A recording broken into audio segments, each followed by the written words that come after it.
Technology is developing at a breakneck speed, and computer science is leading the revolution. Can you believe that just over 10 years ago, Apple released their first iPad, and Windows 10 wasn't even on the market? And with the accelerated growth of social media mixed with machine learning and artificial intelligence, ensuring the next generation is up to speed on that technology is paramount. It's just amazing to me where their minds and their curiosity takes them. Karen Glennon has devoted the past 24 years of her life cultivating young tech minds through the Supercomputing Challenge. The program runs the full academic year, encouraging middle and high school students to solve real-world problems through computer technologies. For 34 years, the challenge has brought on 12,000 students from across the state, and the 2023-2024 challenge had more than 150 participants, with an increasing number of those students being girls. It was one of my 8th grade recruits from Jackson, and then she continued to come back to Jackson to do the challenge through her high school time. That student, Kyrene White, is now enrolled at UNM. I think it was really valuable, and I can really see those effects now in college, especially scientific document writing is easier to me. But that could soon be changing. We're going out and looking for support everywhere we can find it. Again, part of the question is, well, if we support you this year, you're still going to be around the year after. Is this an investment that's just going to terminate or not? And right now, we don't have an answer to that question. Members of the Supercomputing Challenge went before legislators in August to share why the challenge is so important. For years, the state helped fund the program through the labs and New Mexico Tech. However, that funding could disappear in 2025.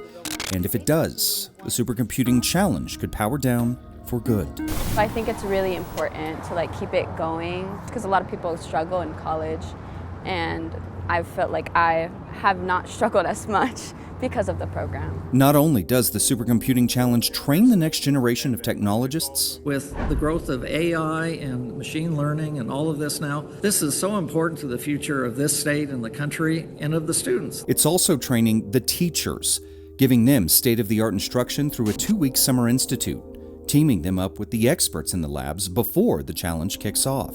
I don't think that I have ever had a more intense and exhilarating and completely just fulfilling ability to be able to learn from others who are just like me, who had done all of the college that we'd done, but we're all part of the same thing.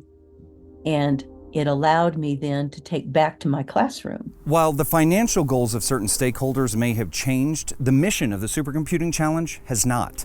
They are still focused on training and recruitment, with the ultimate goal of keeping those brilliant minds of tomorrow working here in New Mexico, something that inspired the program's founder, former Lanel director Sig Heckler. Sig was looking forward and saying, we need to really start teaching kids in high school the skills that they're going to need to expand on in college, so that when they get out of college, they can come and work for Los Alamos. And while institutions like Lanel, Sandia, and other research facilities will reap the rewards of well-trained employees down the line, educators like Glennon are seeing a return on their investment in real time.